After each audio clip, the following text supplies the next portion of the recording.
Hello, everyone, and welcome back to another week here at the Damage Report. I remain, against all odds, John Idaroll, and I'm very lucky today to be joined, as always on Mondays, by the fantastic Francesca Fiorentini.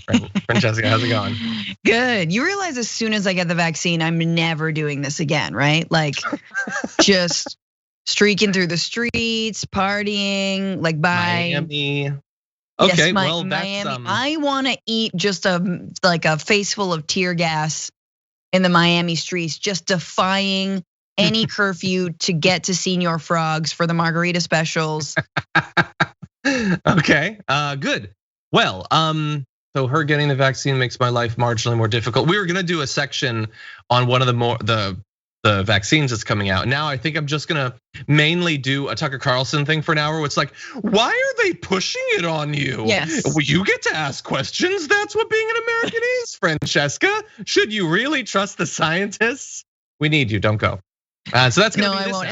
And that was ironic because you guys don't go anywhere either. I don't care if you got the vaccine, Dragon Squad. You stay in the den and you watch your daily damage report. Okay. Who's got a den? The layer, Anyway. Where did dragons? Whatever. Oh, that's true. It's That's a your lair, I think. nerd crap. Don't drag me in. I'm just trying to play along. She's gonna be playing D&D by the end of the year. Watch. Anyway, thank everybody for being here, including those of you who have let us know that you've been getting vaccinations. Always great to see those messages. Hope that all of you can soon. But regardless of whether you've been jabbed or not, thank you for being here. Please hit the like button and share the stream so that more people know we're active as we go through an hour of news that will include such hits as what's going on at the border, what's not going on at the border, but Fox briefly wants you to think is going on at the border to make things more spicy. What's going on with the pandemic? What's going on with the war in Iraq over the past 18 years? And Ken Klippenstein strikes again. I love the name of this block, by the way.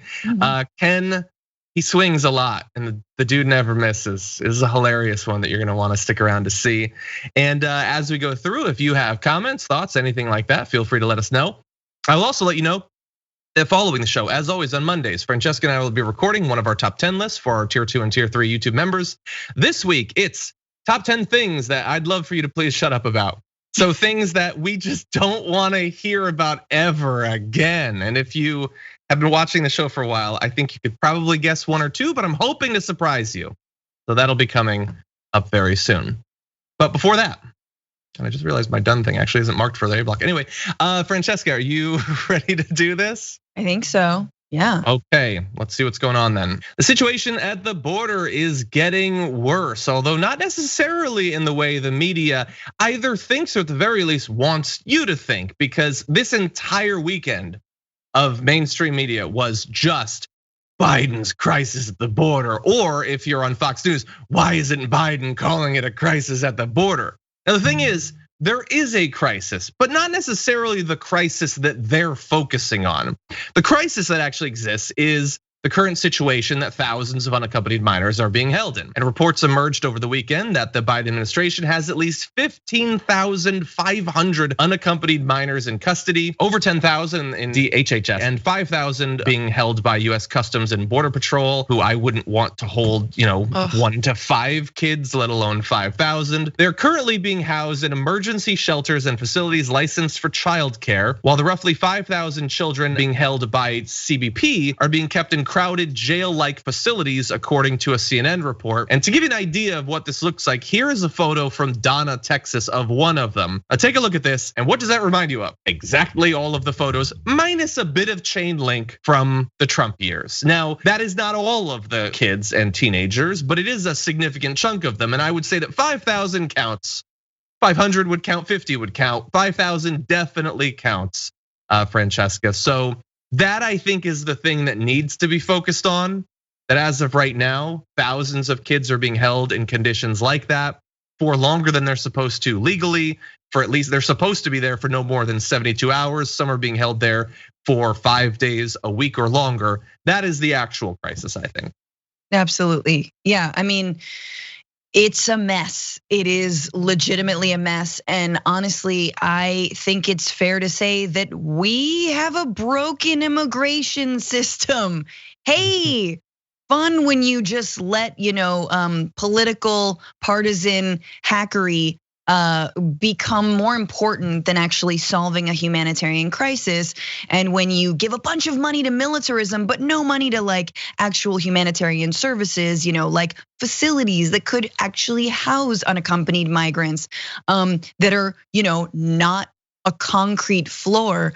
That of course, this is the crisis that has happened, and it didn't just happen under Trump, right? These are years and years in the making, and years of a strategy of deterrence, which is basically make it as awful as possible to try and immigrate, and once you get to the United States, make it as awful as possible to be here, that nobody wants to come anymore. But of course, this happens every single year. This is before the summertime. It is much hotter to immigrate, and on foot in the summer, in the dead of summer, that's where a lot of deaths occur.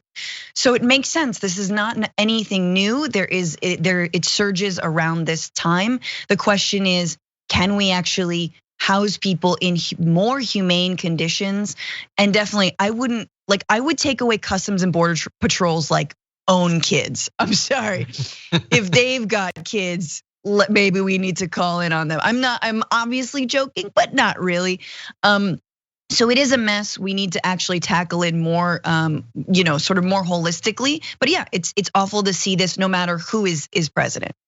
Exactly, yeah, and it's important that we call it out no matter who is president. We've been trying to do that. Now you might think, you were saying, after all, for weeks now that you want the media to talk about this. We do. We're gonna show you what the media and politicians paying attention to this actually looks like. What we want, just speaking for myself, is get the kids off the concrete floor and get them into places where they're not likely to be both traumatized inherently by the experience, let alone victimized by the people that are supposed to be protecting them. And the thing is, look, as we said last time, with Biden, I don't think that this is the product of Stephen Miller like hatching a plan in his volcano lair to inflict as much human suffering as possible. But human suffering is being inflicted, and even if Biden has better motives, more resources need to be put into moving these kids as fast as possible. And I understand all of the excuses about all of a sudden the number spiked, or it's a pandemic, so we can't hold as many people in certain facilities. Okay, well, you are the US government. We're supposed to be able to rely on you if a hurricane hits, okay? Sometimes people need to be moved, and they need to be kept in places that are humane. If this is the best you can do with virtually unlimited resources, that is a massive problem. So we are allowed to expect more. We should expect more. That is the actual thing that we should be focusing on. We need to talk about a relatively new show called the Republic, or UNFTR. As a Young Turks fan, you already know that the government, the media, and corporations are constantly peddling lies that serve the interests of the rich and powerful. But now there's a podcast dedicated to unraveling those lies, debunking the conventional wisdom. In each episode of the Republic, or UNFTR, the host delves into a different historical episode or topic that's generally misunderstood or purposely obfuscated by the so-called powers that be, featuring in-depth research, razor-sharp commentary, and just the right amount of vulgarity. The UNFTR podcast takes a sledgehammer to what you thought you knew about some of the nation's most sacred historical cows. But don't just take my word for it. The New York Times described UNFTR as consistently compelling and educational, aiming to challenge conventional wisdom and upend the historical narratives that were taught in school. For as the great philosopher Yoda once put it, "You must unlearn what you have learned." And that's true whether you're in Jedi training or you're uprooting and exposing all the propaganda and disinformation you've been fed over the course of your lifetime. So search for UNFTR in your podcast app today and get ready to get informed, angered, and entertained all at the same time.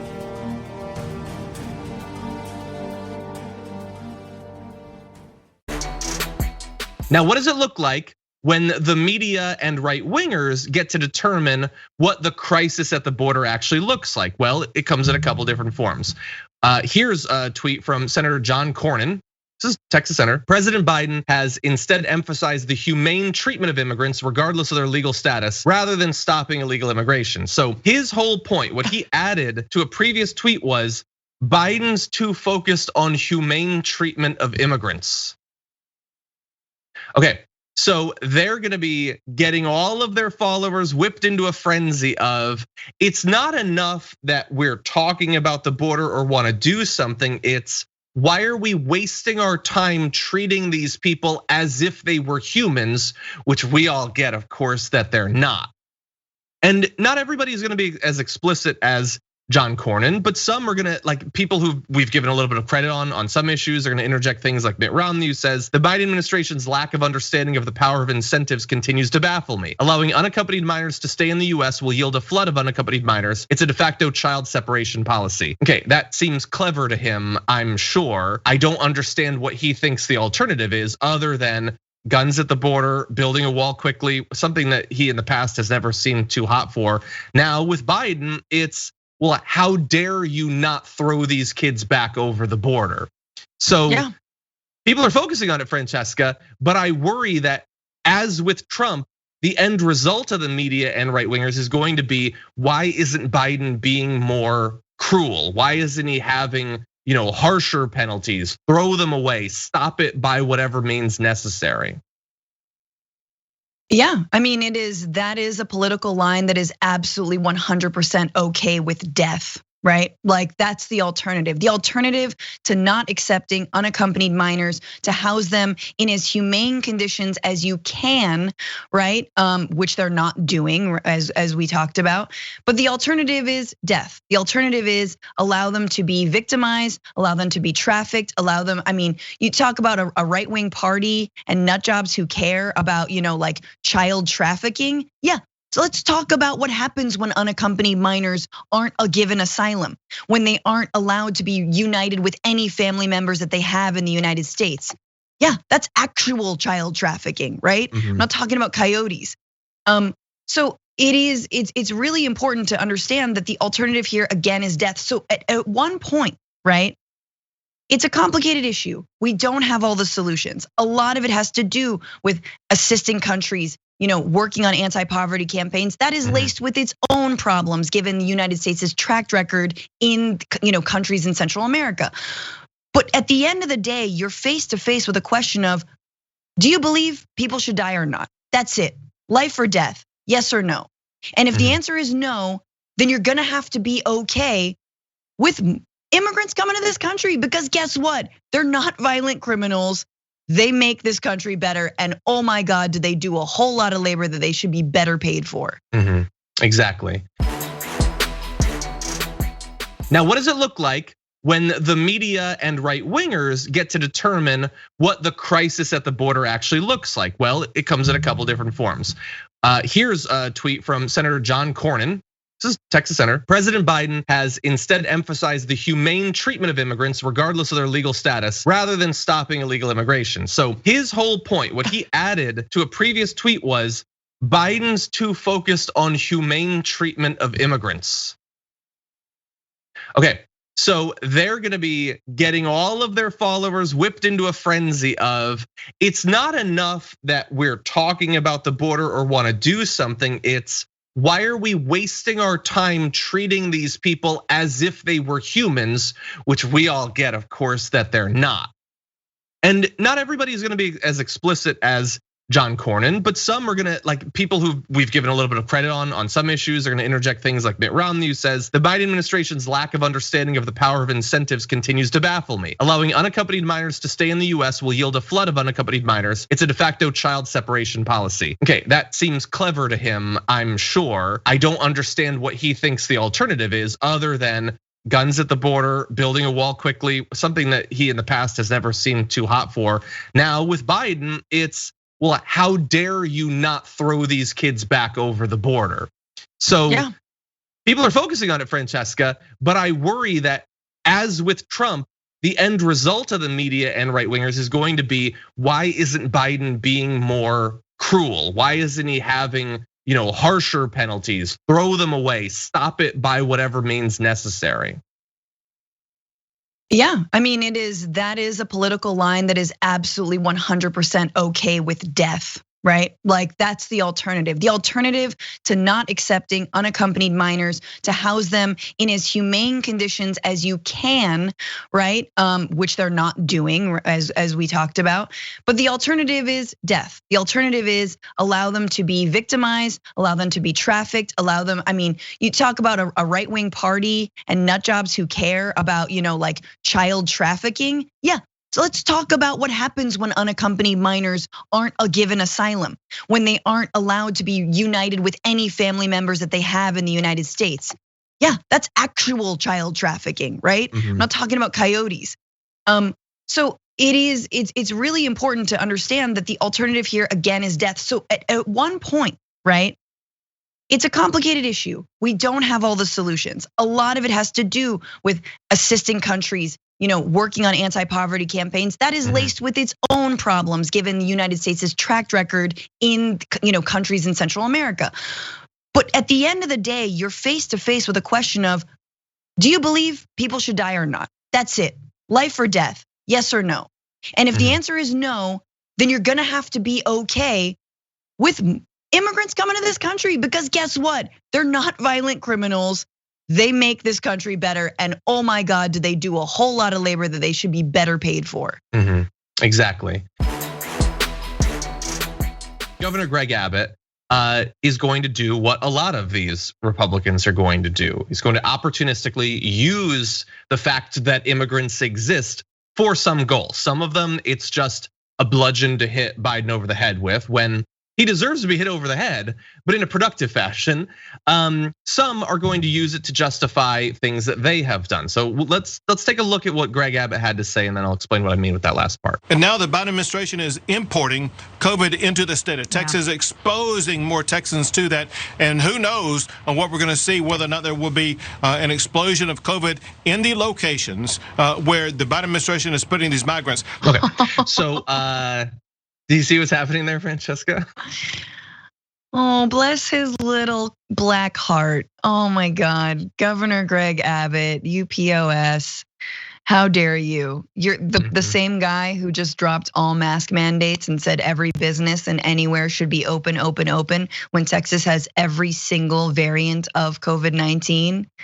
Ugh, go away forever. Oh my gosh, choke on your spit. Yeah, so it would be like, it would be one thing if it was just hypocritical. It's like, wait, so is COVID a big threat or not? Is it an issue, or is it just, you gotta live with it? Because you're governing as if, I guess it would be better if we didn't have respiratory infections, but I'm not gonna stop, a hair salon from opening up over that. And then now when it's these people, supposedly that's the big issue. But it's almost worse because it's not just an inconsistency between those two positions, it's a direct link between those two. He, to me, is telegraphing that he thinks there's going to be a rise in COVID rates. The important thing to him is not stopping that, it's not saving lives, it's making sure that he wins the PR battle so that someday Politico can do an article about how he won the pandemic or whatever. They're gonna have the rise, but don't get mad at him. It's not that he's telling everyone to not do common sense measures to not get an infection. It's, well, somewhere else there's immigrants and that caused it. Even though, as people are pointing out in the chat, many of these immigrants are coming from areas of the world that actually, as of right now, have lower COVID rates than where they're entering into. For him, it is an opportunistic thing to be able to say, it wasn't me opening things up, it was those damn immigrants. As always, they will be used as a scapegoat for the actions of the US government, or in this case, the Texas government. Yes, it is 100% because they're from Latin America, they're Mexican, Guatemalan, Salvadoran, wherever they're coming from. Because if we cared about COVID, and I've been saying this since the beginning, man, John, it's been a long time, but I don't want cross-state travel. Stop the immigrants coming from Florida. Stop the immigrants coming into Florida from elsewhere, partying on Miami Beach and spreading COVID. I'm sorry, I want to stop this virus from spreading. We could have prevented so many deaths, and we can still prevent deaths if we actually stop the migration happening within these COVID infected states. But no, that's against freedom. And of course, I'm wrong. But no, let's take away all of the freedoms and all of the human rights from people trying to get to this country to have minimally a better life. What does that tell you? Oh yeah, I'm gonna immigrate just into the belly of the COVID beast, you know? And once again, the eternal, no parent would put their child into a boat unless the boat was safer than dry land. When it comes to talking about migration and the reasons that people move, it is because it is dangerous and deadly where they are coming from. Yeah. In theory, if you wanted to demonstrate the actual issues at the border, you could do what we're seeing with these photos being spread. Look at these. These are inhumane conditions for people to be held in. Let's do something about that. Now, for Fox, that's something maybe they'll dabble in to perhaps point out that for some centrist liberals, and this is true, they are not bothered by it now, and we're under Trump. You should be consistent. If it was bad then, it's still bad. But you also don't want to focus on how that's a bad thing because their audience doesn't think it's a bad thing. So that's an issue. So they are looking for drama, and how that manifests itself can be pretty comical, sometimes in real time. Earlier today on Fox with host Harris Faulkner. Harris Faulkner reported that the DHS secretary had stepped down, and then about 3 seconds later said, hold on a second. I imagine at that point was being furiously yelled at in her earpiece, and then had to report that had not actually happened. Now, what was communicated to her that caused her to say with total confidence that a person had stepped down that hadn't? I don't know, but she did say it and then had to immediately correct it. Although after Donald Trump, who was calling in, got to say, that's awesome and not surprising, this thing that had not actually happened. Now, as she later pointed out in the video that you saw, he's calling for the DHS secretary to step down. But what does he actually know about that person or what they're doing or what they haven't done? It's just drama, and they've found a way to have it be infused with less substance than it might have otherwise been. They're just speculating now about people stepping down with no actual evidence of that. I got confused in all that, John, but I trust you, and I think you're great. That's my fault. And anyway, it's my fault. I want to jump ahead to just a little bit more. Let's take a look at this. Before I let you go, just real quickly. Most presidents, ex-presidents like yourself, do not weigh in at this level. Why did you feel like you needed to on this issue? Well, you called me, I didn't call you, in all fairness, but I just love that as a moment. So you have Donald Trump, who is calling into the show. She's pointing out that normally ex-presidents, especially immediately after they're out of office, don't involve themselves in issues. In fact, Fox would use that during the Trump years to get politicians like Obama to back off, even though Obama was very hands-off during the Trump years.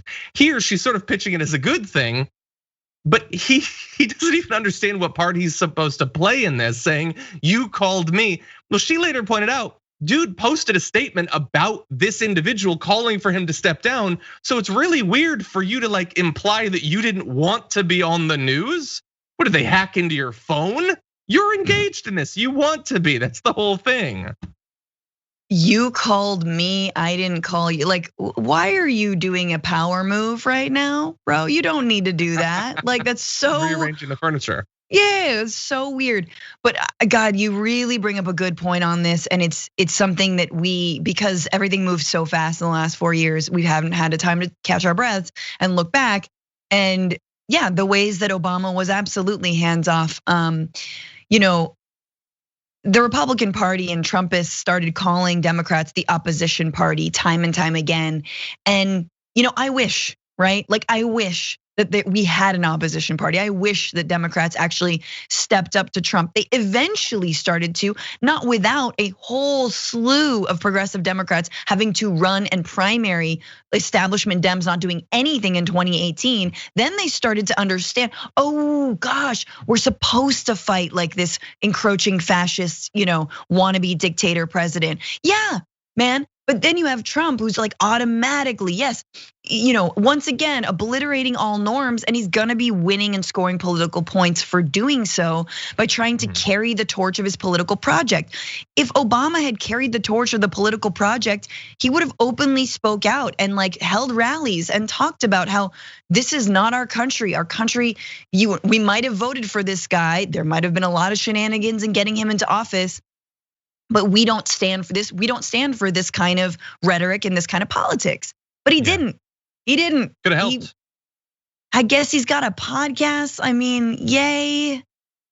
Yeah, he occasionally put out a statement that would be like, okay, or whatever. But yeah, no, not. He occasionally would do a little something, and then of course the press would be like, oh, I think he's talking about Trump. And it's like, no, of course, But well, yeah. And also, should we have to, like, is the best you can do a subtweet in speech form? Is that the best you can do? We're in this weird time in American culture where everything is being remade. Now, I am not always opposed to this. I just found out that in like a couple of days, a new TV show of the Mighty Ducks is coming out. Did you know this? I love the Mighty Ducks growing up. There's a new series with Emilio Estevez, which is coming out. Everything is getting rebooted, including what you're about to see, because Trump has something to say about the current state of the border that almost certainly, if he does launch a social media thing, which we're gonna talk about, run for office again, this is what he's gonna be running on. I want you to listen to this video and you tell me if it reminds you of anything. Bringing the violence to our country, because many of the people coming are not non-violent people. They're violent people. Many of the people coming. These countries don't send out their finest. And in some cases, I'm sure you have wonderful, fine people, but you also have criminals, you have murderers, you have sex traffickers, you have a lot of very bad people coming into our country. I mean, they're not sending their best. They're sending murderers. Hey, he mixed it up. It's sex traffickers rather than rapists, because sex traffickers, that gets the Q people more riled up than the concept of rape. After all, they're very defensive about basically everybody who gets accused of rape. So let's move the rape to the side and focus on the sex traffickers. Yes. That's just like, when he called in to Harris Faulkner, or technically she called him. No billionaire sex traffickers. Yeah, obviously, they're just the low level sex. Low level, and keep it vague. No specifics. I don't want anyone to go to jail, but the concept bothers me. Anyway, so apparently Harris Faulkner called him. Was he going down the escalator while she called him? Because that was just his campaign launch speech again, almost word for word at that point. Yeah, that he, I mean, he didn't do it right either. Like, if you're gonna do the hits, play the hits. But yes, it's very much like, what was it? Was it quack or flap? They go flap, flap, flap. Is it quack? Is it quack or flap? Quack. It's quack, Francesca. Flap, flap, flap. That doesn't get kids. Flap makes more sense. Flap makes more sense. No, they quack. They're ducks. Quack is very stupid. It should have been flap, flap, flap. Maybe in the reboot, that's what it'll be. Anyway, was there a point you wanted to make, or do you just want to offend me deeply? Yeah, the point was that it felt like he was doing that. Like he was like the reboot. You could hear it coming, Yeah, the chance of flap. I think the audience is probably very happy with it. Anyway, okay, so as we have been for weeks, we're gonna keep an eye on the situation. The numbers there are getting higher and higher. They've now had, like, okay, from one day to the next, you can't necessarily process thousands of kids, but you have had literally weeks. You have an agency that has received, like in the 90s, they were getting a crazy amount of money. And every year since then, they've gotten more and more money. The fact that they can't adapt to humans existing, that doesn't seem like a challenge that should be beyond their capabilities. But apparently as of right now it is. We now have several vaccines, Moderna and Pfizer and J&J being distributed across the United States. Could there be another one coming? Well, you've probably heard a lot of conversation about the AstraZeneca vaccine, especially concerns about side effects, including blood clots. There's been all of this news flying back and forth. Now, supposedly, their most recent big trial has been concluded, and they have some good information coming from that. AstraZeneca and the University of Oxford provided strong protection against COVID-19 in a large clinical trial in the US, completely preventing the worst outcomes from the disease while causing no serious side effects. In a statement, AstraZeneca said its COVID-19 vaccine was 79% effective at preventing symptomatic COVID-19 and 100% effective in stopping severe disease and hospitalizations, similar to the ones that have already been FDA approved. Though it hasn't yet published its full data, so it's unclear if there were enough severe cases to make that finding significant. Investigators said the vaccine worked across adults of all ages, including older people, something that experts wanted better data on coming out of previous trials. So they are obviously not happy with the the blood clot stuff that's been going around as a result of this, and it included a ton of people. It's like 47,000 people were involved in the trial. They're saying that it is safe. Of course, this is coming out from them, and their data is not yet available. So it's not being distributed. It hasn't yet been approved in the US.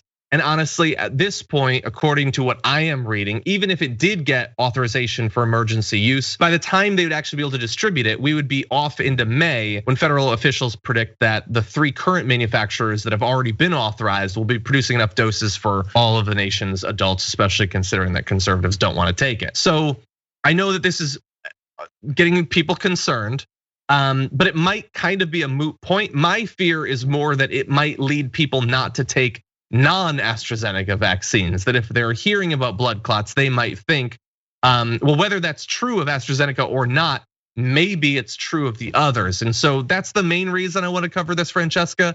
My fear that like the bad information that might not even be accurate about a vaccine that's not even available might poison the well for the ones that are apparently confirmed to be safe. Yeah, it's almost like we should just have one formula that works, and that big pharma should take a seat and stop raking in billions and billions of dollars of profit and lording over their own patents and not sharing them with anyone. And we should all just produce the most effective vaccine. But who am I but a mere earth-dwelling dreamer? Yes, it's not good to foment like mistrust in a vaccine, especially one that actually like there isn't good stats on whether or not it's causing more or fewer blood clots than normal, than what people normally have. And I also think, look, we're gonna learn a lot about this virus as we go on, as we study it even further, because there have been, it does a number on your cardiovascular system, right? Like your circular system, not just the lungs and respiratory, but like it compounds. There's been more strokes and things like this, and that's something to study. That's something interesting. So we don't know whether these issues were already in the general public or not, or whether it was caused by this vaccine. But I know that, for example, I think it's Australia that is getting access to the AstraZeneca vaccine. Australia, which has done a phenomenal job in containing the virus, in stopping the spread of it.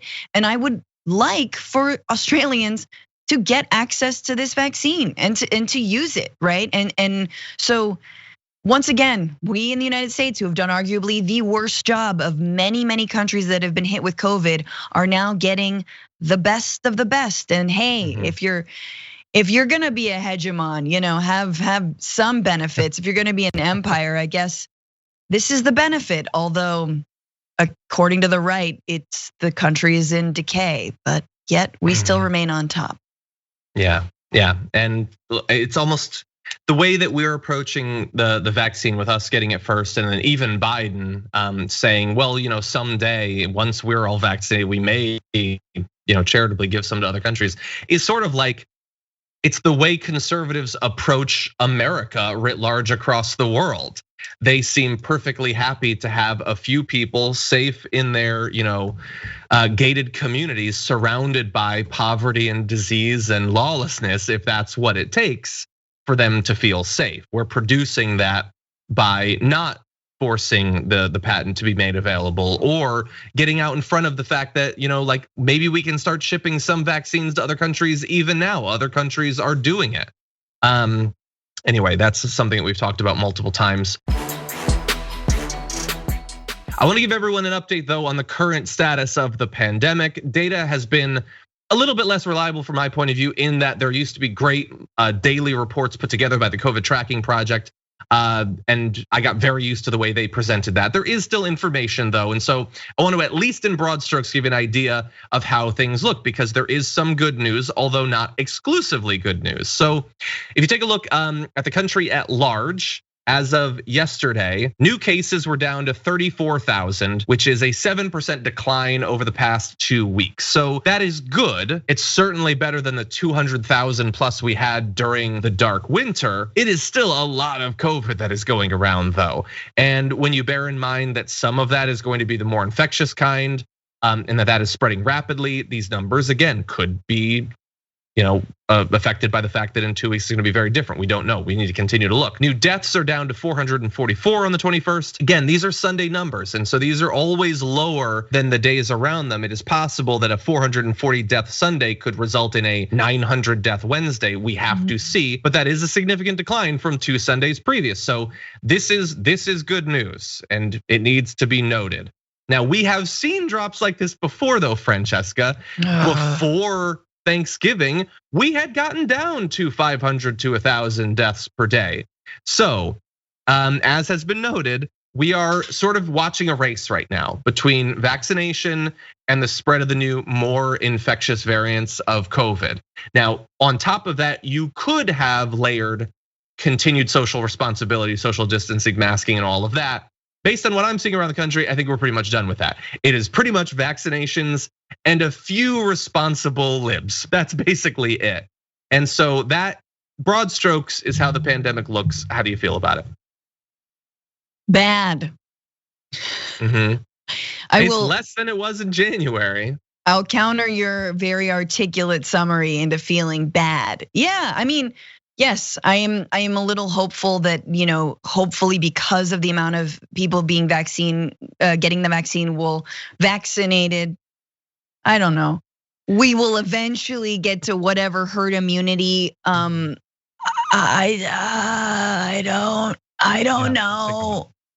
It's taking a while, and I don't know. But look, Joe Biden told me that on July 4th, I could grill outdoors with my friends and family, and God damn it, I'm gonna try and get there and do that. Yeah, and that is, depending on who you are, either an inspiration that if we are responsible by then we might be largely past this, or it can frustrate you so much as a conservative that you like boycott grilling to stick it to them. I don't know, that's apparently what they're gonna do. Now, in terms of overall vaccination progress, the US has fully vaccinated 13% of the population, which is, after 3 months, not the best, but ideally that is the 13% who were, of those who can be vaccinated, and of course not everyone can, those who are most at risk. So fully vaccinating 13% of the population could, in theory, cut down more than 13% of the deaths, at least expected. A quarter of the country has received 1 dose, and we are seeing a rapid acceleration of the number that are being vaccinated per day. As I think we talked about last week, the initial goal of having 100 million vaccinated under the Biden administration in the first 100 days, they reached that almost twice as fast as they expected. We're shooting past 2 million vaccinations per day. This is all good. However, again, I want to put this in the context of the rest of the world. So if you zoom out and take a look at vaccination rates for the different countries, the US is doing pretty well. There are some countries that have done better. Israel, notably, a lot of people have recognized has done more than 50% of their population. You see other countries, including Turkey, Chile, the UK, who've done a lot of vaccinations. There are huge regions of the world, though, that have done far, far, far less than a quarter as much as we have. And that can be chalked up to a number of different explanations, including some cases of government incompetence. A better explanation generally, though, is when you can't get the vaccine, it's hard to administer it. When you literally can't buy it, even if you have the money, it's gonna be hard to vaccinate your people. Yeah. And so the progress is not equal around the world, and that is having an effect. So you saw the numbers of COVID cases in the US. They're going down, right? Isn't that great?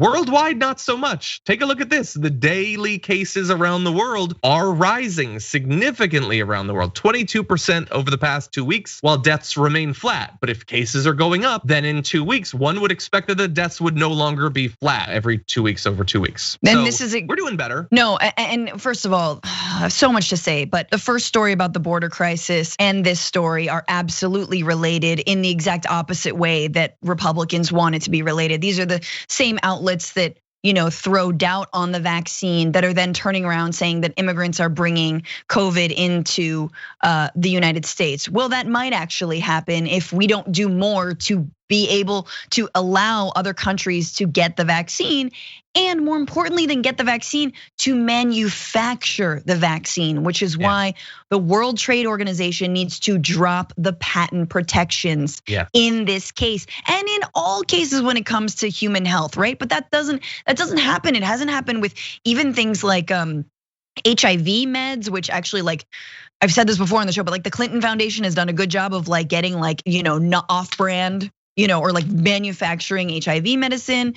But this has to happen now. These are not countries that don't have production capacity. They do. They just don't have the patents and the formulas. Give them the patents and the formulas. It's what the World Health Organization is calling for. It's what nations around the world are calling for. But once again, we want to move toward a xenophobic children of men future where we, just build higher walls and keep anyone out and, make an excuse for more authoritarianism. So we have a choice, y'all. And I think the other thing I'll just say is that the vaccine cannot be your plan for these kinds of viruses. Vaccines they're not a good plan. Like they're just, it's great after a year and you can get it. It's too slow.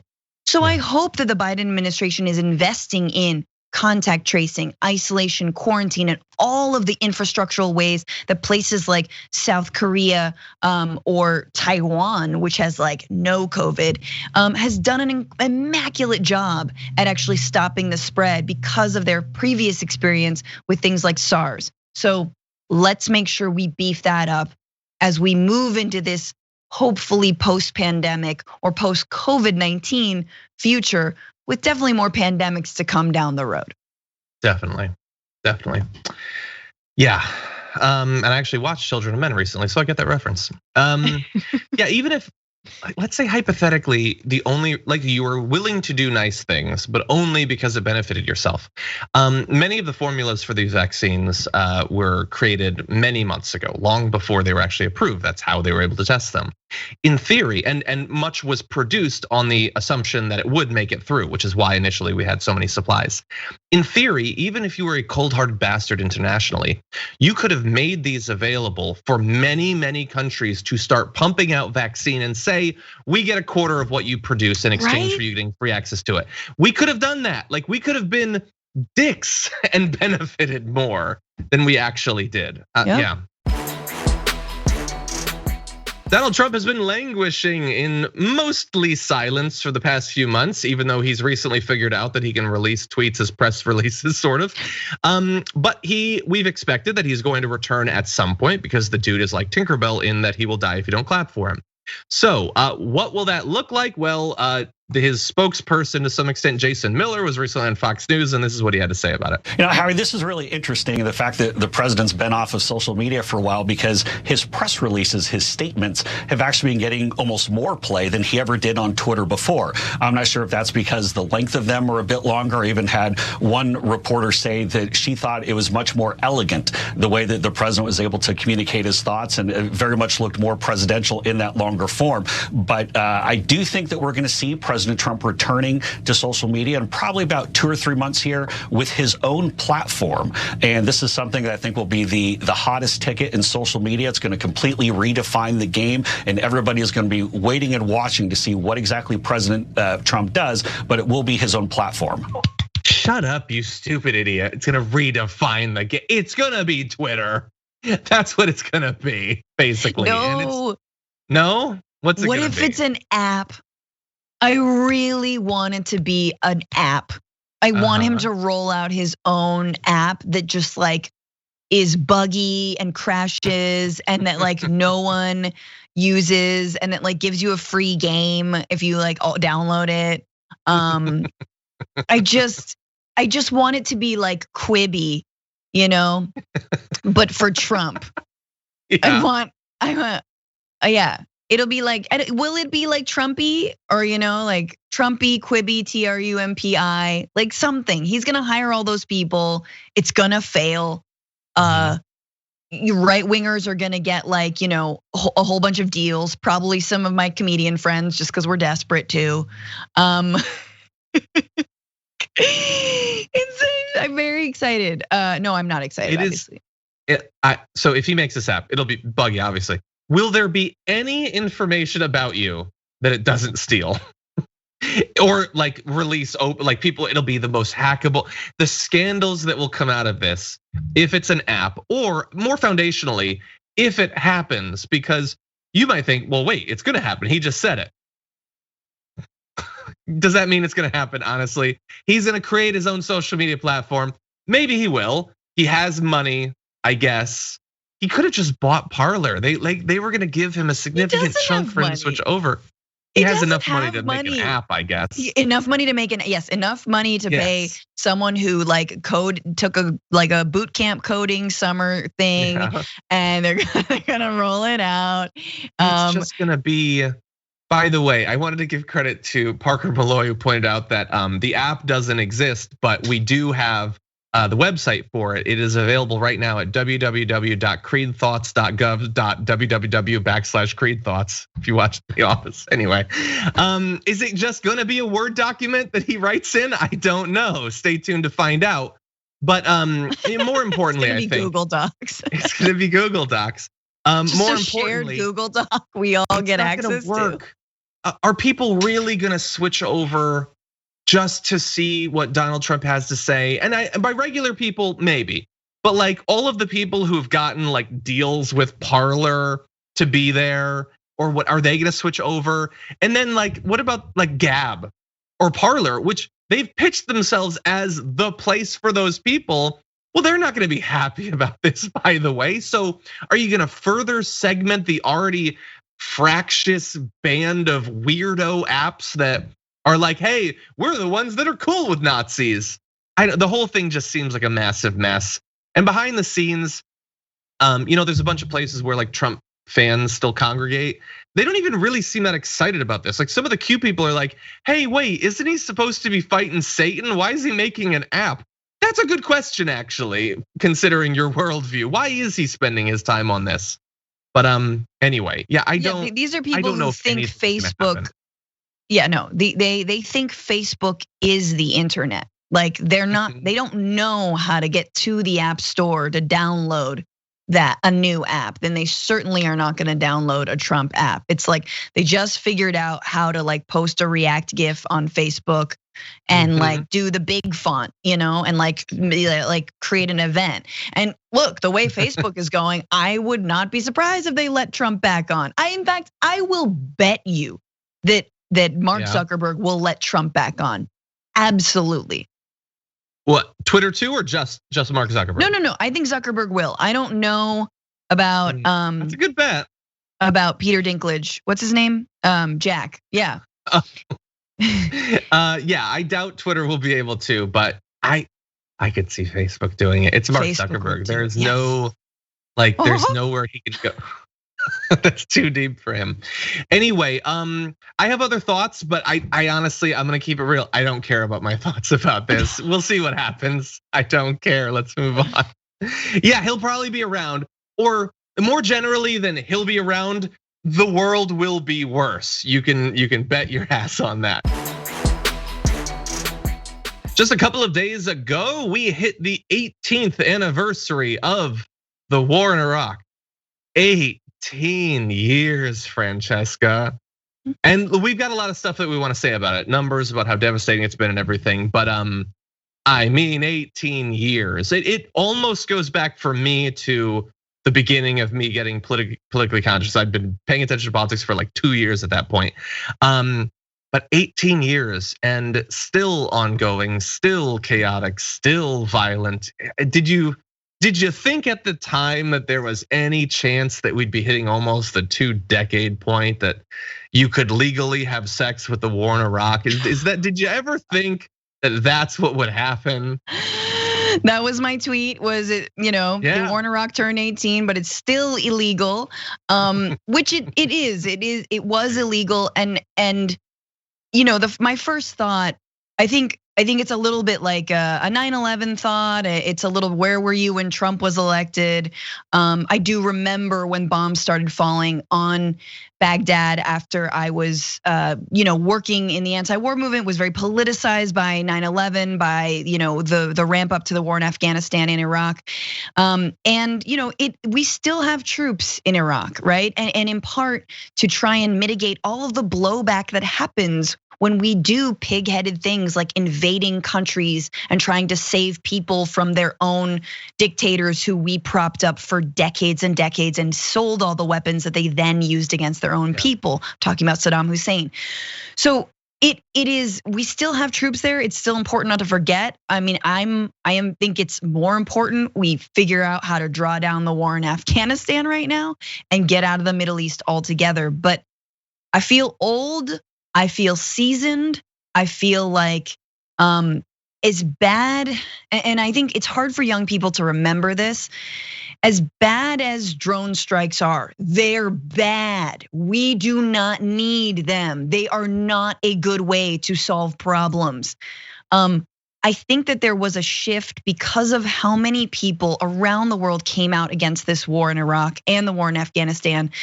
There was a marked shift in the United States from we should invade everywhere, we can invade everywhere, to no, this is a bad idea, and maybe we'll do these little strikes here and there. So it's a bad victory, meaning it doesn't make things that much better. But not putting boots on the ground, having that be so politically toxic, even to Republicans, and especially to Republicans.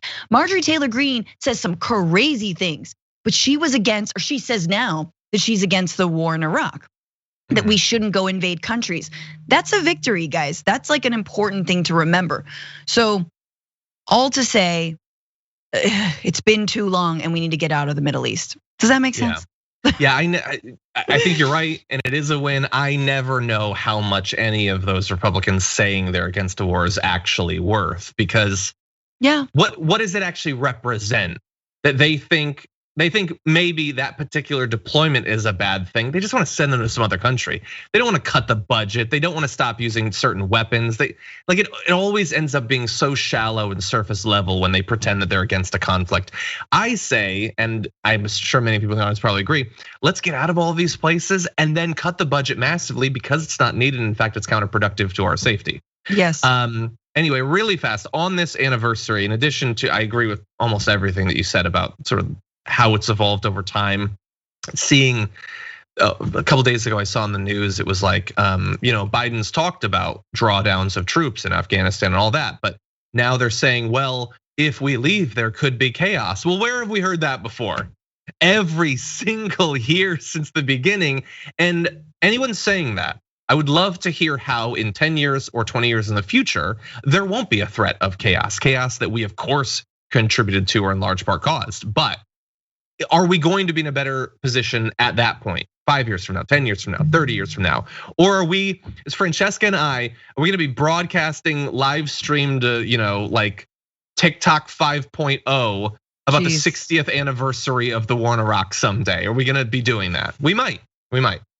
But anyway, really fast, to give you a little bit of information, the total number of people who have died from the Iraq war, this is official counts, including soldiers, militants, police, contractors, journalists, humanitarian workers, and Iraqi civilians, had reached at least 189,000 people, including at least 123,000 civilians. Obviously, the non-official counts believe that it is far more than that, especially for the civilians, but that's the official number. At the peak of the war back in 2007, a billion years ago, there were about 165,000 US military boots on the ground, thousands more in the region. Daily reports of traumatic brain injuries, amputations, active duty suicides. Today, there's still about 2,500 soldiers 18 years later, with many thousands more deployed in the region and thousands more US contractors also at risk and at work. And again, as we pointed out, how sick it is that we could have a military conflict where people who weren't born when it began could be serving active duty, and it's still, that is absurd.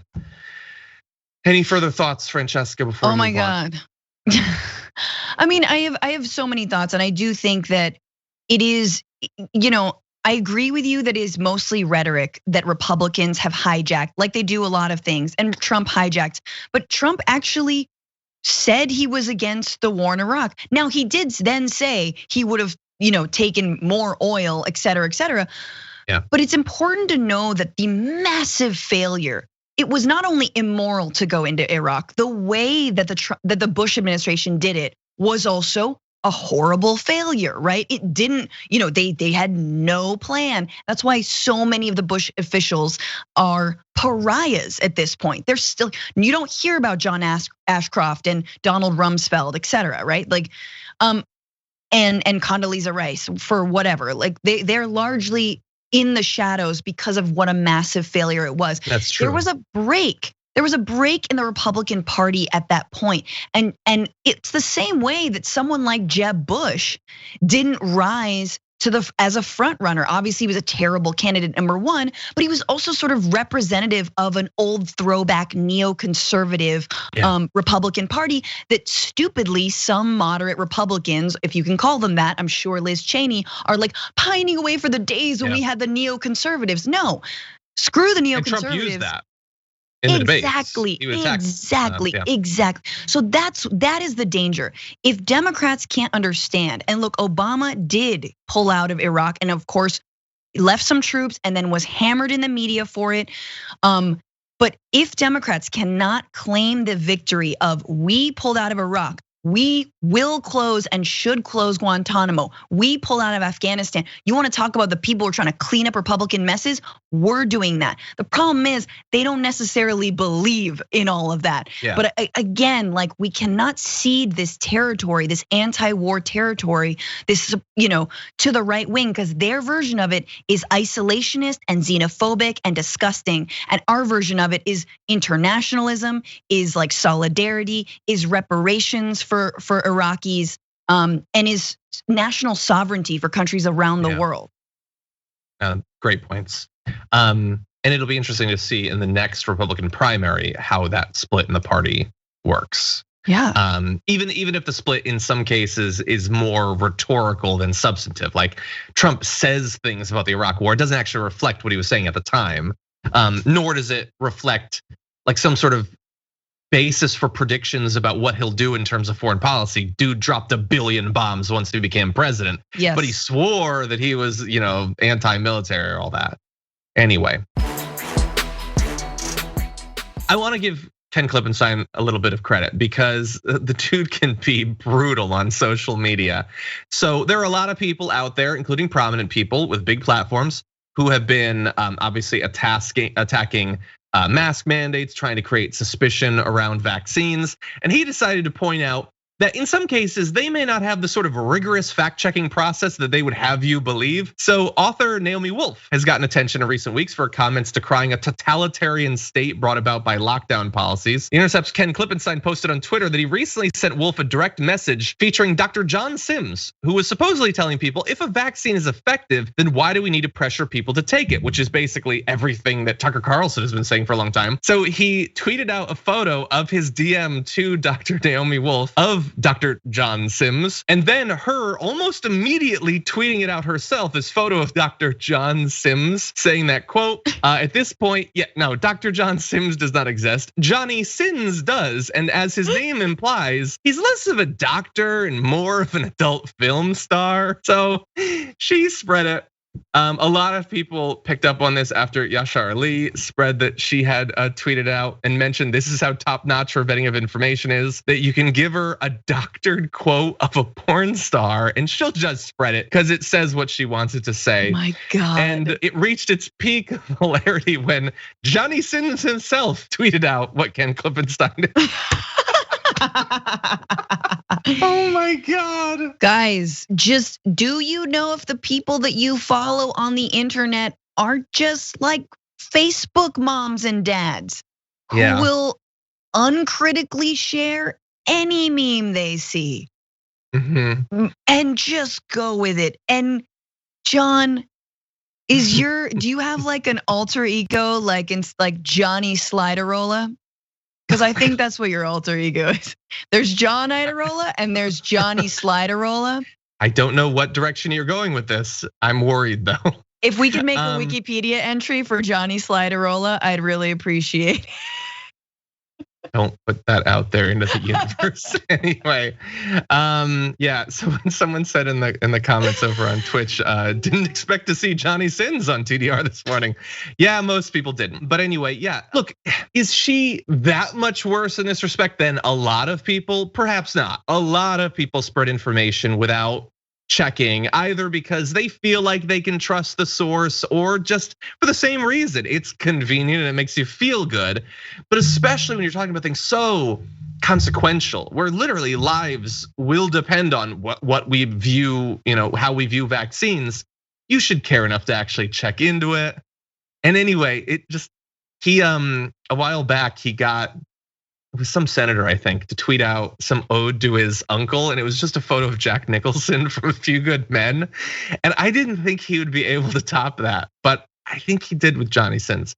I would be curious to see what he could get Ted Cruz to spread in this area, considering Ted Cruz might be harder to trick because he obviously would have recognized Johnny Sins like immediately based on his browsing habits. But anyway, great work. Ken Klippenstein, yes, he's like when extremely online people do extremely good things, and it doesn't often happen. But exactly. Yes, kudos.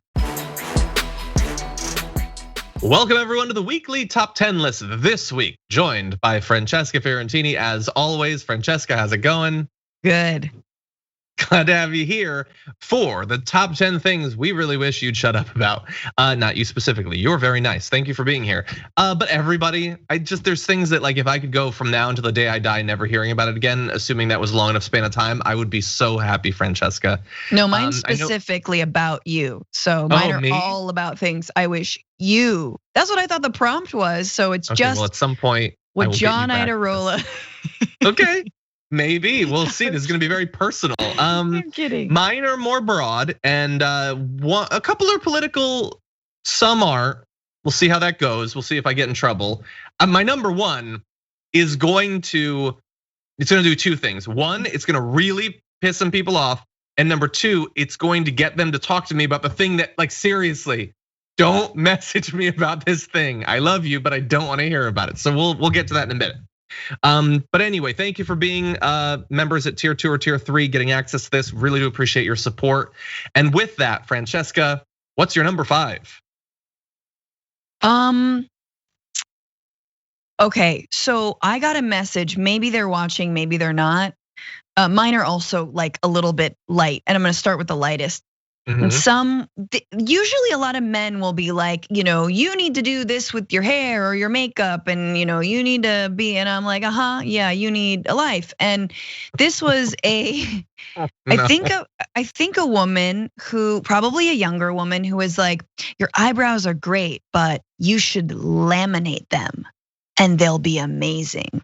So apparently what people are doing, young women are doing, is straightening their eye. You straighten your eyebrow hairs so that they are like large and in charge and like even bushier and high. What I'm saying is this: Gen Z, don't come for me. Just stop with your like makeup trends and your eyebrow on fleek crap. I'm not gonna laminate my eyebrows, but of course I immediately was like, tried to make them really bushy, and I'm like, I guess, am I supposed to do this now? And you might see me because I was like, okay, I guess I need to do this now. I guess this is a thing now, but just stop, guys. If you're if you are a feminist, well, it's not about feminism. I'm not gonna bring feminism into this. The point is, don't spend all this money laminating your goddamn eyebrows. That is dumb and silly. It's silly. I've never heard of that before. Like I just assumed I had to Google if you run it through a laminating machine or something. I laminate paper. I'm that kind of nerd. But no, I have not the eyebrows. My cat just like lick it up every morning. Like, here you go. Get your dog to I don't know. I'm inclined to say that I don't know that there's a lot of Gen Z male trends, but the thing is, there probably are. I just don't know about them. And the obviously, because I'm a guy on the internet, I don't get 1/100th the comments about my physical appearance. But when I do, they're not specific about like, here's a trend that can help you. They mostly assume that I'm lost. It's mostly just commenting on like things I've done to myself. So that's fun. That's fun. Anyway, okay, that's a good one. Wow, I like that. That is more personal. Yeah. Oh God, now I'm wondering if I should have had. Some no, stuff I have other stuff just too. something about John. prank shows. Basically, I don't care. I'm not 15 anymore. Like it's not, and especially if it's on YouTube, it's not funny. Oh, and by the way, they're all fake. Every single one of them is fake. Back in the day, some pranks were real. Might still be awful or whatever, but they were real. Now they're not. I watched a prank. No, this is my number 5 now. It wasn't gonna be my number 5, but now it is my number 5. I watched a video on Facebook of a guy who was like, his girlfriend had cheated on him with his brother. And so he told her with this like box with a cake in it, and they were blindfolded. It was the fakest thing I've ever seen in my life. And it had like 1 billion views. Oh my God. I get that it's entertaining because somebody's getting one over on another, but they're not. It's totally fake. It's faker than professional wrestling. There's nothing real to it. So that apparently is now my number 5. Don't talk to me about pranks or prank YouTubers. I'm not interested anymore. I like that. And I hate every time you watch one and you're like, this could be, oh, it's fake. It's fake, definitely fake. And you catch yourself laughing and then you're like, I am a simple person. Yeah. What's your number 4? Okay, number 4, air fryers. Like, stop. Air fryers. Why does this have to be a new like cooking fad? Just use your oven, get a better oven. Frying is bad for you anyway. This is like the vaping but is air frying better for you? I don't exactly. It's like Didn't we talk about it? No, because vaping was the better for you than smoking, and then that had a bunch of unintended / very foreseeable consequences. I bet you that air frying is gonna be just as bad. Something about the way the air does a thing. I don't eat meat, so I don't like. And also, when I did eat meat, I like baked chicken. It's fine. Learn how to make a good steak. Use a grill. I don't know, air fryer. It's another appliance. George Foreman. Yeah, no, that's a whole other. He used to be a Black Panther. But yeah,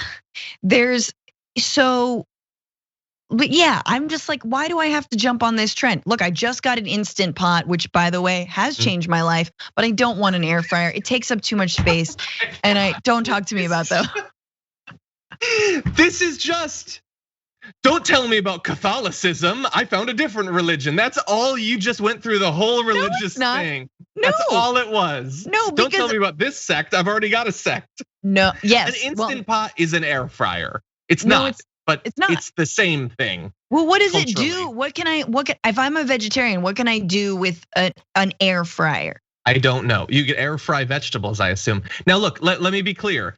I don't own an air fryer. I do own an Instant Pot, and they are awesome, even though I don't use it very often because I don't cook. But yeah, I don't want to hear about any trend with food. I'll get it eventually. It took like 3 years to get an Instant Pot, so I do agree with you. But all of these things are like they're so like first world, like not first world, but just like, people around the world make delicious things without Instant Pots, without air fryers, without blenders, without food processors. You mash it up. Like when I lived in Argentina, which I will talk about all the time. I used to make pesto, and I would just chop. Just chop a lot. Chop a lot. Just chop a lot. Okay, that's a good one. My number 4, it might put me in trouble, but I'm just gonna say it. I don't talk to me about Julian Assange. And you might think, well, no, but he deserves a pardon. That's not what I'm talking about. I'm not talking about the substance of any of it. I'm there with you. I was years ago, but the conversation's exactly the same as it was 3 years ago, and I don't want to hear about it anymore. Again, this isn't about the substance of any of it. I'm just done hearing about it every 2 weeks. Don't lie.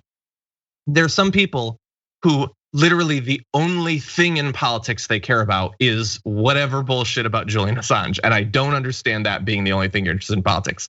And again, it's not about the substance, and it's not about whether he once did a good thing or whatever. Sometimes bad, unfair things happen to people who are also horrible, and he's horrible. Not on that substance, but generally horrible. And I understand that based on some of the work that he did a billion years ago, a bunch of progressives feel like somehow he's our guy. He's not. He doesn't care if every progressive in America dies tomorrow. He doesn't care if we ever get Medicare. He ain't a leftist. He ain't an American progressive. He ain't any of that. And again, that has nothing to do with whether he should be pardoned or extradited or whatever. I'm not talking about that. I just don't want to invest any more of my soul into a person who doesn't give a about you or me or Francesca or anybody. He doesn't care about any of that. So I would love to just never hear again. First of all, I didn't know we could swear on this. Somewhere. Can we? We can't. I love you. Oh, wait, I love you, John. This is not live. Can we bleep it? Okay, good. Sorry, Cassie or Alex. Anyway. Sorry. I just want to say you're interrupting me saying that I love you, John, and this is why I love you, your show, your POV. Like, yeah, it's enough with Assange. Like, homeboy has done a lot of bad things. Hello, back channel to all the Russia stuff, but I'm just a Russia gator, / believe in reality and like read many different sources other than Glenn Greenwald. And, so yeah, you're right. Assange had one good thing, Chelsea Manning and getting that information out was absolutely wonderful. I cried the day that Chelsea was pardoned. And I believe that she is a stalwart of her cause and remains that way. Assange, not so much. Not gonna extend that to Assange.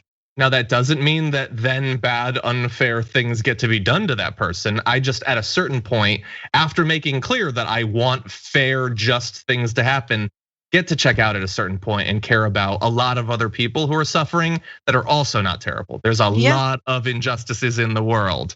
Diversify a bit. Anyway, that's my number 4. That's maybe so good.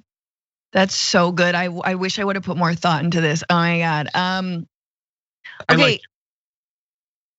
Elon Musk reply, guys. I don't want to hear from you anymore. Shut up.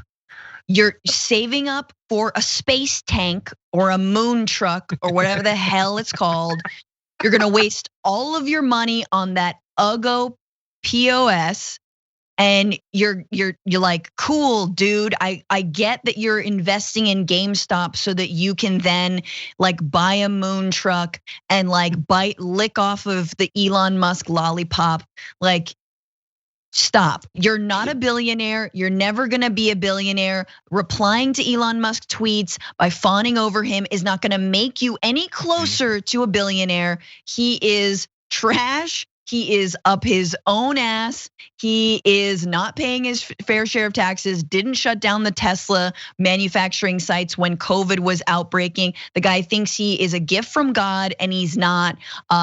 He is rapidly becoming just a carbohydrate-based, like weirdo Grimes, fanboy, Joe Rogan smokes too much weed. I don't know what. Oh my God. He's a douchebag, just stop. So I don't want to hear anything about SpaceX. I don't care about your rocket launch. This is a rocket launch. This is a rocket. It's a rocket. I don't care. Look, I like the rockets. I just don't want him to be involved in it at all. Yes, I don't want him to be involved in it. Every time I talk about space, every time I talk about Mars, man, I got hate when I talked about Mars on the Bitchuation Room. I'm sorry. I believe with Bernie. I'm with Bernie. We need to solve the crises on Earth. We need to help people on Earth. So stop with all the Elon Musk worship. I don't want to hear it. That's a great one. Whew, okay, my number 3 is because I inserted YouTube prank shows at number 5. I gotta reconfigure this. My number 3 is going to be the Royals. Originally, it was gonna be my number 5 because apparently I do want to talk about it a little bit, I guess. But now I think I'm good. I think we got past that bit, and now I can go back to not caring about it and hopefully not hearing about it. And can I also lump Piers Morgan into the Royals thing? Those are pretty much inseparable anyway. Yeah. Other than liking that one couple, I don't care about any of it. It's stupid. I think that like if you're not gonna just get rid of them right now, just don't have it continue after. Like nobody should become the next duke or king. Just have it be, as long as they're alive, you have it, and then once they're gone, that's it. I think that would be great. There are good people in the world that you could focus your attention on. They're not Elon Musk, but there are good people other than the royals that have actually earned hopefully your respect or admiration or whatever. Yeah, so I'm sick of the royals. Don't talk to me about the royals anymore. What's your number 2? I agree. They should die. Number 2 is more specifically, well, no, they should die out. Die. I mean, naturally. They don't naturally. Like she should be. Elizabeth should be the last. I totally agree with you. And once they were completely unwilling to like honestly engage in what I thought was a very honest conversation vis-a-vis Oprah with Meghan Markle and Harry, then it's like I don't care anymore. Guys, just go away. Just go away. Number 2 is more specifically about John Iadarola, but it's also about me, and it's about just generally not understanding this world or universe. What? I don't want to hear anything about the Avengers. I knew it. Or Justice League. I don't talk about Avenger. I don't care. They're all the same. Wonder Woman, Batman, Hulky, Thor, with the Aqua dude and the pew pew pew. Like, no, I'm sorry. I like the comics. It's fine if you want to read comics. That seems cool to me. The movies are just overdone, too much CG, nothing interesting about plot. Scarlett Johansson can't act, so I don't even care about Black Widow. She cannot act.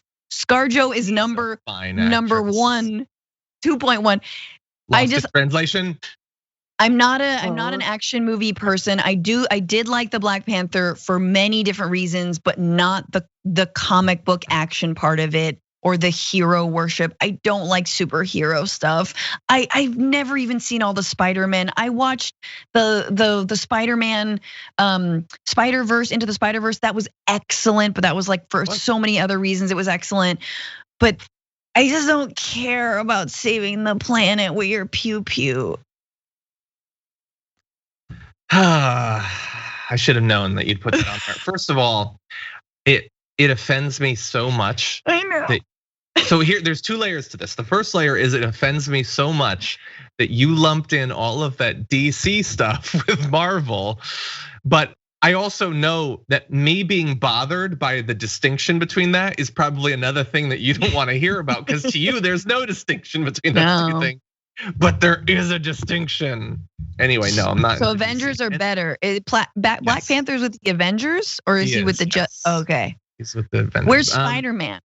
Spider-Man is now with Marvel. It used to be an independent Sony thing, but now he's with Marvel for a couple movies. Anyway, some of them were too CGI-ish, and that's generally when they lose me. But there's a lot of interesting writing, and I like the idea of heroism and people actually rising above themselves and caring about something, and all of that. There's a lot of stuff about patriotism and kind of quasi-fascist stuff that I don't necessarily like, but there's some good political messages too.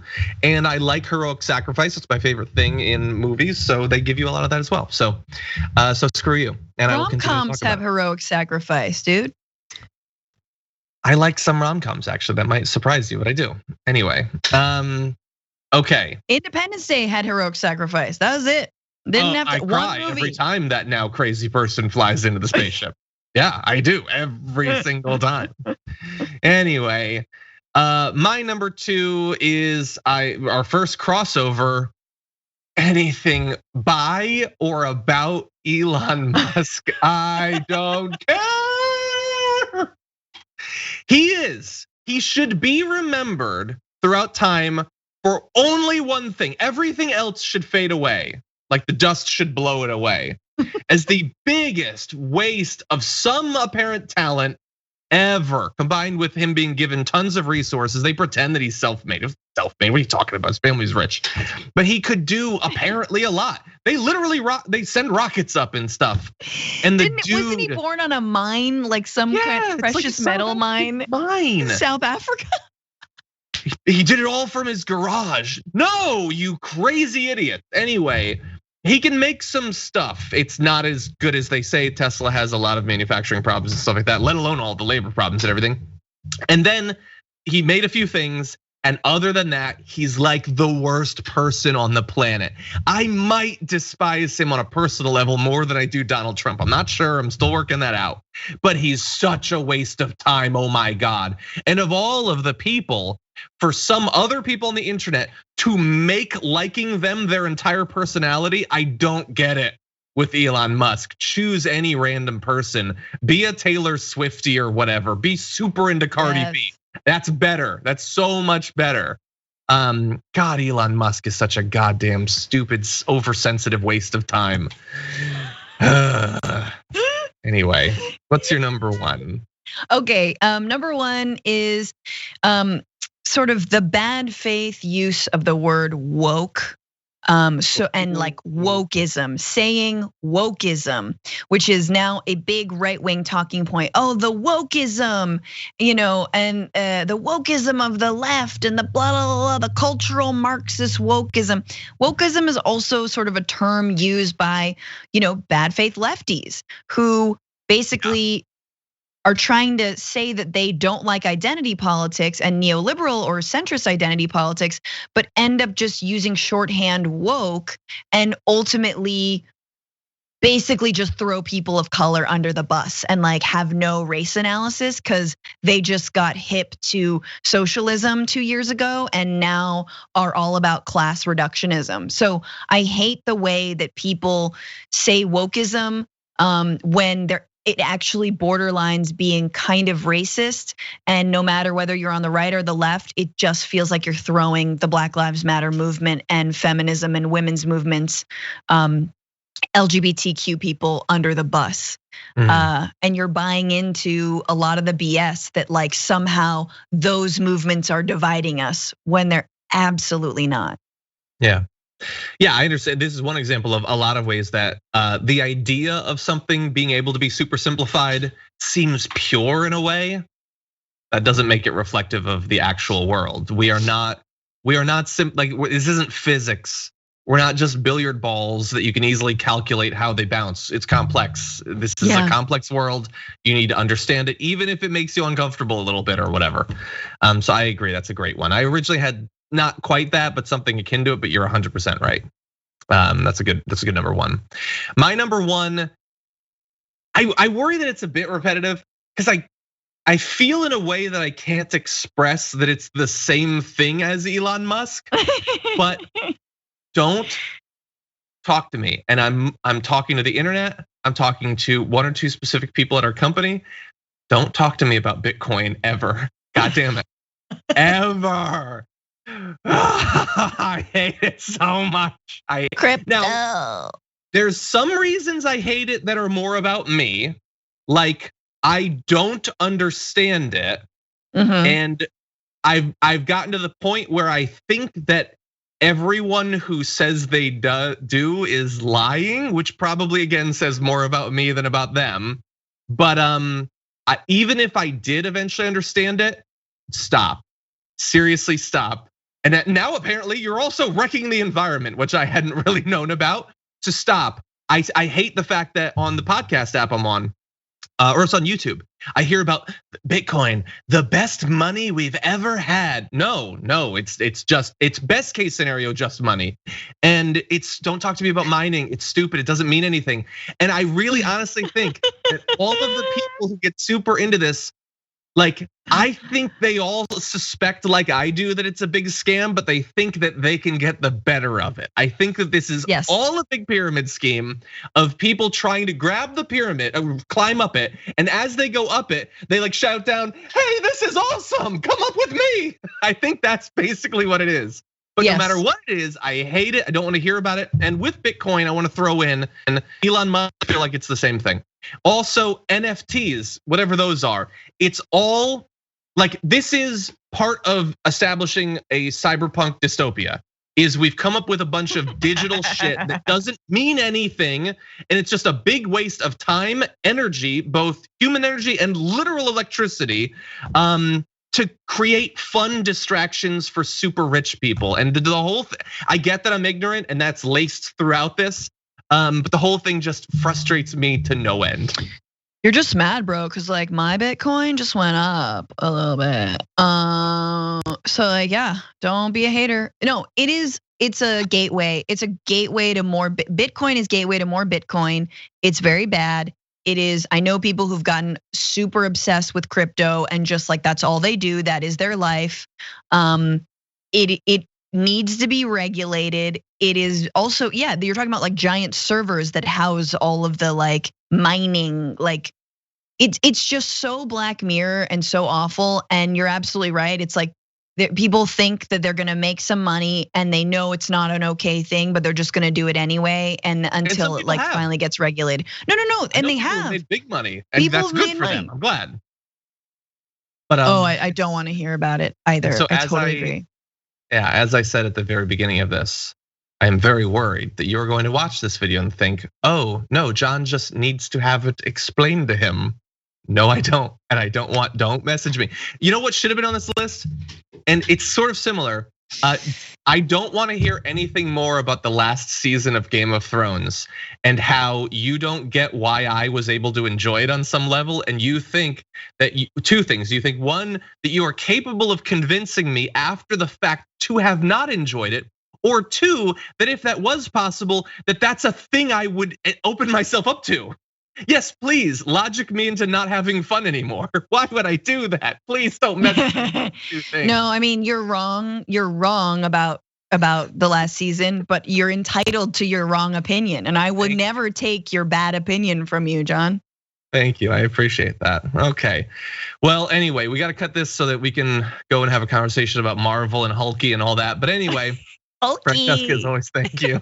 Hulky, you know his name is the Hulk. Anyway, and thank you to everybody watching this for being tier 2 or tier 3 members. And I understand some of you may be really into these things. Again, just like she said, I'm so happy for you to be into it. I just don't want to hear about it anymore.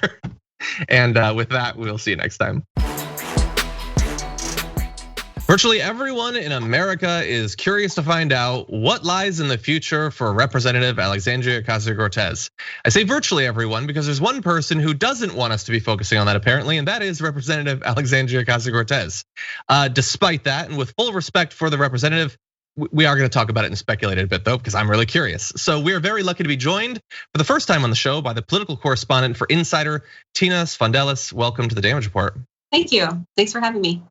Very glad to have you here. You recently did a write-up about a conversation with the representative about some of the potential paths that people have speculated about. How did that conversation come to be?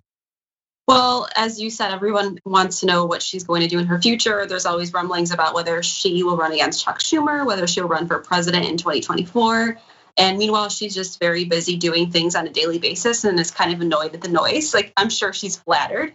But so we wanted to talk to her about this because people are always curious. And so my colleague Warren Rojas actually was at the Capitol, stopped her, had this really wonderful interview with her where she, which we disclose in our story, just about how she doesn't want it to be just about herself, that she believes it's about if you're progressive, you're about a movement, you're not about one person saving the world. And so she kind of favors that dialogue over everyone wanting her to be the savior of the world. Sure. Yeah. Yeah, and obviously, I mean, even if you just wanted her to have more power, having more progressives in the House would certainly help that.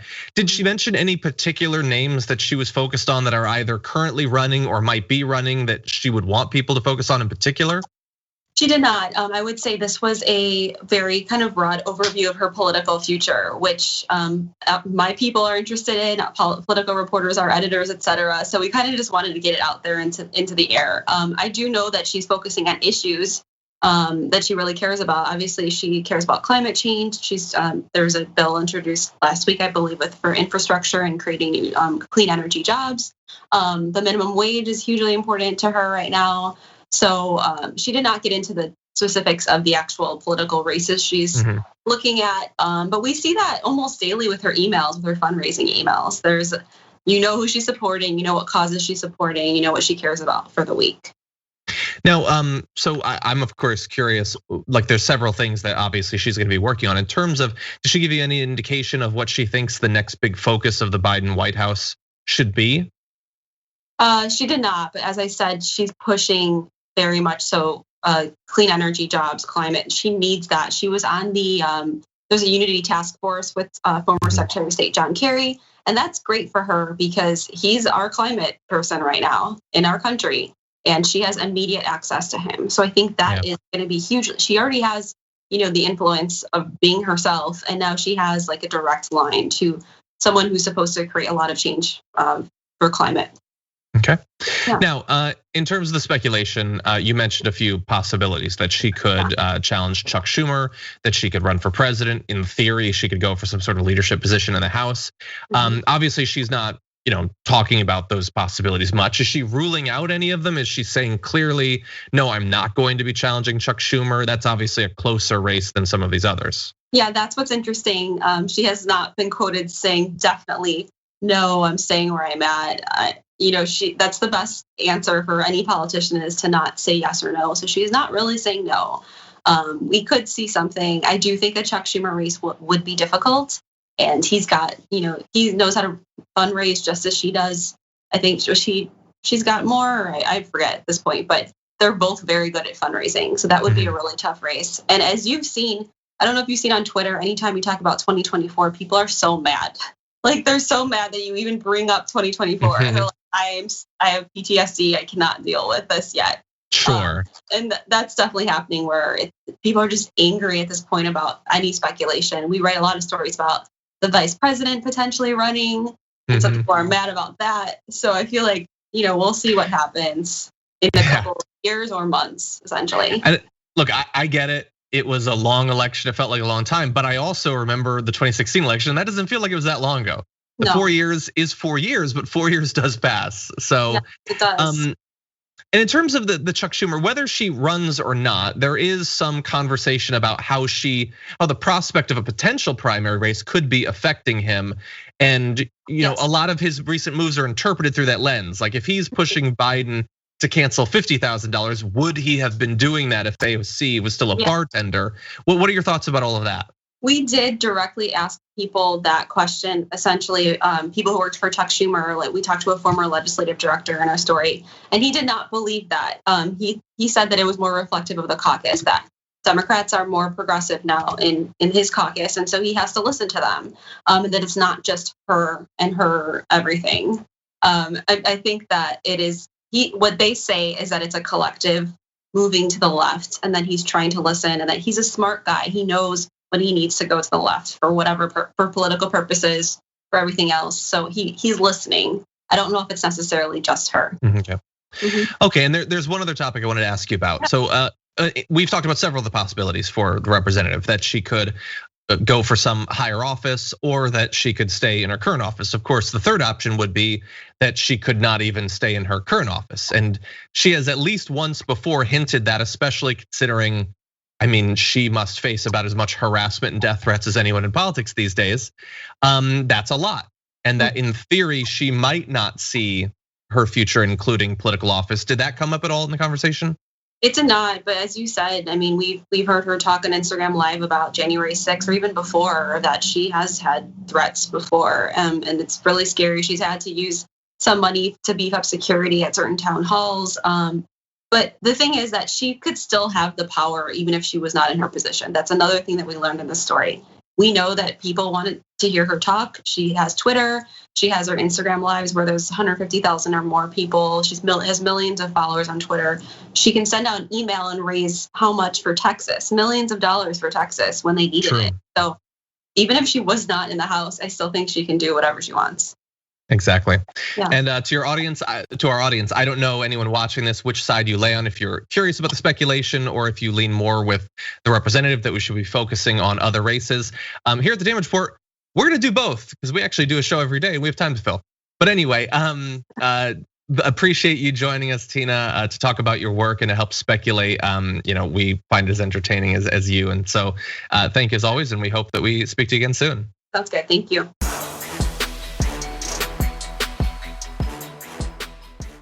Thanks for listening to the full episode of The Damage Report. Support our work, listen ad-free, access members-only bonus content, and more by subscribing to Apple Podcasts at apple.co/TYT. I'm your host, John Adarola. I'll see you soon.